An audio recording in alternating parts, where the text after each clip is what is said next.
Hello chat, what is good? It's your boy Yo Che fam, and today we're back with another video. Today we're going to be doing a recap of all of the Premier League matches that happened this week. Because as you guys know, this week was game week 1 of the new Premier League season, the 26 to 27 season of the Premier League. And it was a very good game week 1, I want to say. Honestly, it was a lot of good matches, a lot of disappointments from some teams, and a lot of amazing performances from other teams. So let me get straight into it. So as most of you guys know, these are the results for this week. This game week 1 for Premier League. Very good for some teams. Very bad for other teams. As you guys know, Arsenal were the first team to play, and they won 3-0 very convincingly, guys. For me, the way Arsenal played was honestly way better than I thought they were gonna play. Honestly, some players were playing like they're back into their best. Like Odegaard was amazing. He was playing very well. I mean, he was playing well against Man City as well, so it was very good to see Odegaard playing well. Um, Tozalos, Tozalos, I think that's his name. He is honestly, I really like the guy as a player. He's really good player. I feel like he's like the winger that Arsenal been needing. I feel like Gavin Martinelli's always been there, and I feel like he's always been good for them, especially on the counter attack. I feel like Tzelos is he's a whole different like dynamic. He loves to take on his man. He loves to create chances. He likes to shoot a shot. He's very good. He's like having Saka on another wing. That's basically what it is. For me, I like Tzelos, and I think he's gonna help them a lot. I heard that they're going for Julian Alvarez now. I don't know how Julian Alvarez is gonna come fit. Maybe he might play striker. You never know. We'll see how that works. For me, I don't think they need to sign a left winger anymore if this guy's playing like this, because if he continues playing like this, you can honestly become an elite player and show them. But if you have a chance of getting a world class player, you can't pass up on the opportunity. Obviously, Coventry for me was absolutely like, maybe it's because it's the first game of the season and they had to go to the Emirates. I feel like it's harsh on them. I feel like it's very tough for them to go to Arsenal, like Arsenal's home, and beat them. Like, it's not gonna happen. They didn't really have the greatest performance. I don't think anyone on that team stood out, or anyone on that team was amazing at all. Um, I don't want to say, oh, they're gonna get relegated because of that, because of one performance. I don't think that's how you judge really a team. But I want to say, like, for me, what I saw wasn't amazing performance from Coventry. It looks really bad on them. But at the end of the day, it's their first game of the season. They are versing the champions of England. They are versing probably the best team in the English Premier League as of right now. So it's gonna be hard for them to win that game.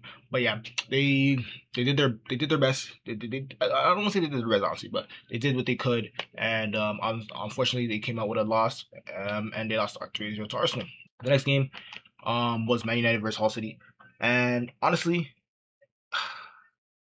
I was very upset about this match. See, I've been wanting to make a video all weekend about this match, guys.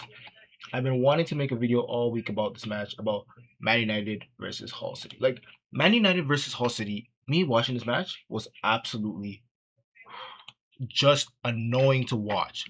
Watching this match was so annoying to watch, guys. Like, I wanted to make a video all weekend because I just wanted to talk about some of the things I've seen in the team. For me, the team that they picked, I thought, wow, Cunha, Mbumo, Dorgu, I thought that's a very good front three. Worst front three I've seen in my life. Like, worst front three I've seen in my life. I'm not gonna lie to you, as a Man United fan, I'm completely pissed off because as Man United, we should be beating teams like Hull City. I was told by some people, oh, we're gonna lose to Hull City, and I said, nah, that's not possible. I said, if Man United lose to Hull City, they should end the season. Everyone should go home, and everyone should go on vacation because there's no season anymore. And they're telling me they went to Hull City, and I get maybe it's away from home, but who cares? You're worse than Hull City, a team that's newly promoted to the Premier League. That was promoted to the Premier League that day. That was their first game in the Premier League since 2017. It's their first game in the Premier League since 2017. A team that's never beaten you guys in their history. And you're telling me that you guys went there and gave them a win. You guys went there to go give them a win. That was absolutely just bad. Like, for me, it was just horrible performance.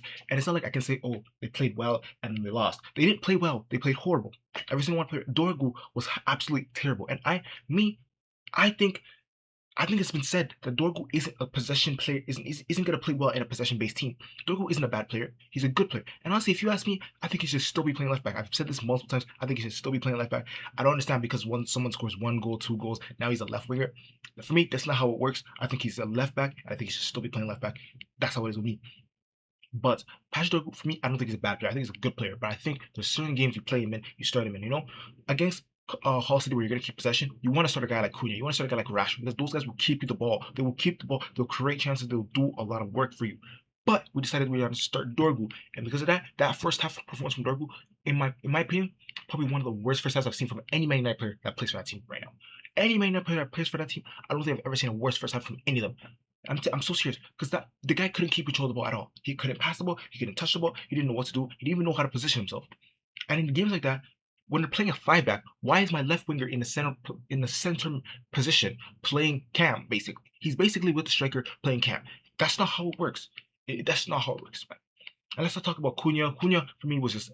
I don't want to say Cunha was bad because he works hard. Cunha works hard every game, but he just wasn't himself. He just wasn't doing what you want from a center forward. For me, it was just horrible. And I think Man United, they really, really, really, really need a backup striker. They proved to me that's why they need a backup striker. Unless you're gonna put a boom on the striker, but now we're hearing that Ahmad's injured for 6 weeks, 7 weeks. This is bad. This is bad. This is bad for Man United. And honestly, the way they performed, I don't know what you do because Tielemans was horrible. Santos for me wasn't horrible, but he just wasn't himself. But I don't blame him too much because I feel like it all comes down to like what Bruno does as well. No offense, everyone knows that Bruno is one of my favorite Man United players right now on the team, and I will say he lost the ball 22 times in a game like this. You can't lose the ball 22 times in a game and expect to win. You can't expect to win by losing the ball 22 times. You know, and he was the one that called out people for losing the ball, but he's the one that loses the ball the most. Interesting. But Bruno Fernandes, for me, I'm not saying he's a bad player. I would never say Bruno Fernandes is a bad player. I don't want to say he's gonna win Player of the Year. He's gonna win PFA Player of the Year. So I'm not gonna hate on him. But I want to say Bruno Fernandes in some games needs to calm down. He needs to calm down and play a through ball, not a long ball every time. It's not a long ball every time. And you need to also help the midfield because in every when we're playing, and everyone knows this, we love that Bruno goes further forward. We know that Bruno scores goals. We know that Bruno creates chances. But Bruno needs to help the midfield as well because you can't leave the midfield isolated and then play 2 midfielders against 4. It doesn't make sense. That's not how it works. Especially against a team like Hull City, you need to help Bruno. And I love Bruno, and I feel like Bruno is the best player on this team, best player in the world, in my opinion. But he needs to do better sometimes in some games like this. And it's honestly very sad that we had to lose to Hull City for people to realize this, you know. But yeah, Hull City, in my opinion, they were good. You know, Ollie McBurn, his name Bernie. I don't know how to pronounce his name. Unfortunately, but he was really good. That striker, that number 9 for Hull City, was very, very good. I love the way he was with the ball, controlling with his feet. You know, he was very good. He had a very good performance. The defense was very good. The defense was really good. Even the two center backs were the ones that scored goals. You know, very, very bad marking, obviously, for Man United there, but they scored the 2 goals, obviously. So, you know, Hull City had a really good performance. Do I think they're going to win the league? No, I don't think they're going to win the league. Do I think they're going to compete for top 4? No, they're not competing for top 4. Do I think they're a better team than Man United? No, they are not a better team than Man United. I feel like they just had a better performance than Man United, and Man United got mauled by the Tigers. That's simply it. The next 2 games. So these 3 games, I didn't really watch them. I watched like a little bit of the Ipswich versus Sunderland, and I will say Ipswich does look way better than they were the year. I mean, it was just 1 game, but from the last time they were in the Prem, they were horrible.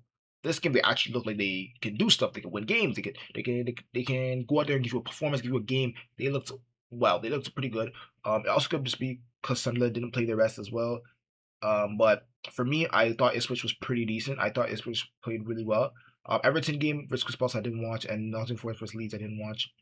Next game I watched was Tottenham versus Brentford, and honestly, Tottenham, thank you, Tottenham, thank you, Tottenham, thank you, Tottenham, thank you, Tottenham.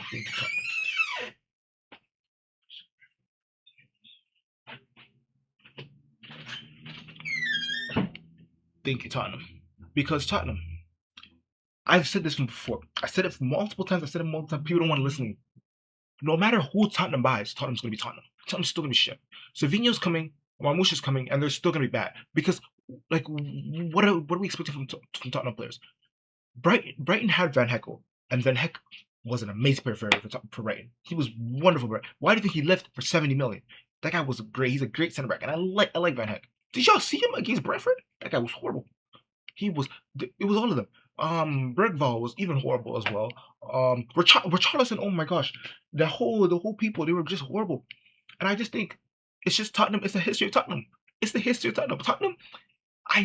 I told people this. Tottenham can spend 500 million. I wouldn't care because I know Tottenham. I know what Tottenham's gonna do. Tottenham's the only thing you can ever see from Tottenham, and the only finish you'll ever see from Tottenham, is finishing 6th place. They're not finishing 7th. They're not. They're not finishing 4th. They're not finishing 3rd. They're not finishing 2nd. Forget all that. They're finishing 6th or 5th. That's it. That's the best they could do. Tottenham, no matter who they sign, Tottenham's gonna still be shit. That's it. And we know this. And I don't understand why people thought, oh, they spent 500 million, now they're gonna be good. Who cares? Who cares? Who actually cares? They could spend 10 trillion. They could spend 10 trillion buying Mbappe and Vinicius Jr. They will still be bad. It's Tottenham. This is the history of Tottenham. I'm sorry to Tottenham fans. I'm not hating on you guys because I actually like you guys better than I like Arsenal, Man City, Liverpool.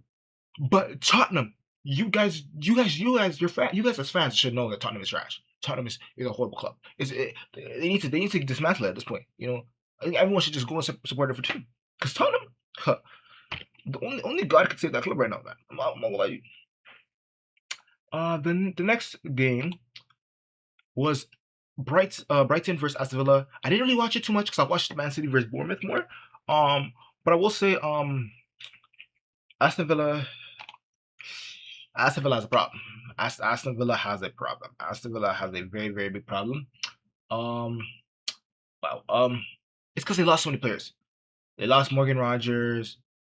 They've lost Konsa. Who else did they lose? I know they lost Tielemans as well.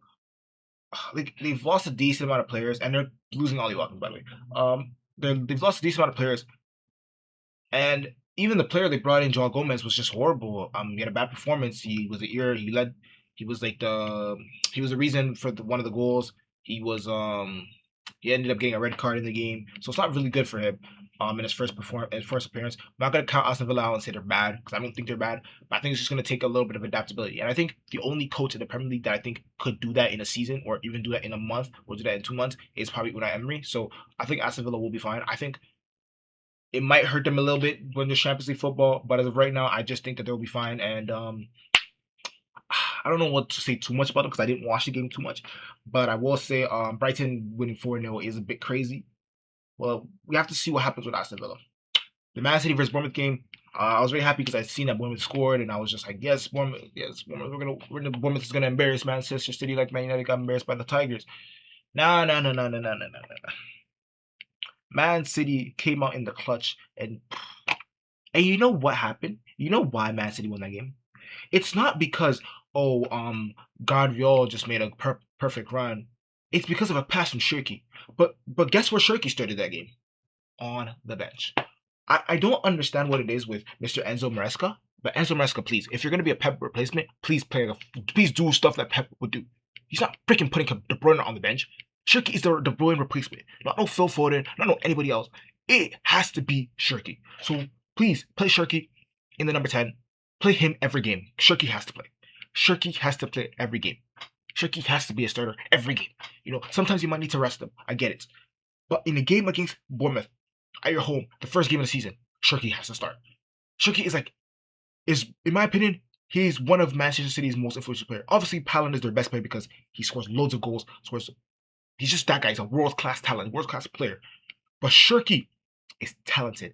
When Shirky has the ball at his feet, it's hard to get him off it. When Shirky has the ball at his feet, he can create you 3 chances, 4 chances in one play because he's that good. Shirky is really good. I don't understand why he's starting on the bench. He should always be starting, in my opinion. That's just for me. Bournemouth don't look bad. Bournemouth, I know they lost this game, but they don't look bad. They look like they're still going to be playing like how Bournemouth play. You know, this is their first loss in 18 games. No Iriola, so it's obviously going to take some adaptability. Krupi's injured, so it's going to take some adaptability, but they will. I promise you they will figure that out. And I know Bournemouth will be good this season. I looked at the way they played, and they don't look bad. They look like they have the ability to really, really, really hurt teams. Like, I'm scared for Man United versus them because they look like a team that will hurt Man United. So, yeah. But I want to see what happens with the season. You know, this is just game week 1, so obviously, we can't really say too much about Man City and Bournemouth. I don't think Man City played too well, though, by the way. I'm not going to say they played too well, but it also could be because Shirky was on the bench. But my opinion, Shirky has to start. That's what I will say about Manchester City. Newcastle versus Liverpool at the 2-2. And I'm not going to lie to you guys. I was telling a lot of Liverpool fans. Liverpool look the exact same. Liverpool don't look like they've changed. Liverpool don't look like they want to win a Premier League title or they want to compete for top 4. That was, in my opinion, they got lucky with a draw because of that penalty. And honestly, in my opinion, it's a penalty, but it's like, It's a very soft one. It's a very, very soft penalty that could have obviously gone either way, where another referee can say that's not a penalty, another referee can check VAR and say it's not a penalty, VAR can say it's not a penalty. It don't matter. But in my opinion, Liverpool ended up getting the result, which was a 1. They got which is 1 point. But in my opinion, they didn't play like they wanted 1 point or they even wanted 3 points. They played like they wanted 0. That's what they played like. Attacking wise, they didn't look fluid at all. Like besides Gakpo, no one really looked fluid. I mean, Munoz came on and he was kind of doing something. I kind of liked the way he was playing.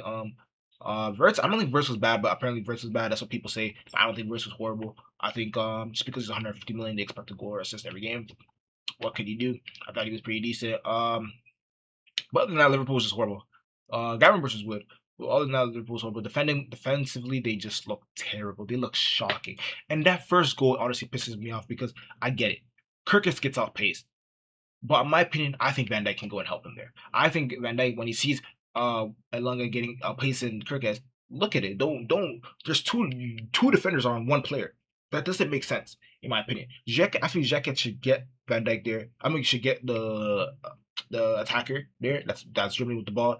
And then Van Dijk just watches behind Kirkes, watches behind himself to see what's someone making a run. And then he easily stops it. And then if Elanga does get the ball, gets past Van Dijk, Kirkes is there and could take over Van Dijk's position.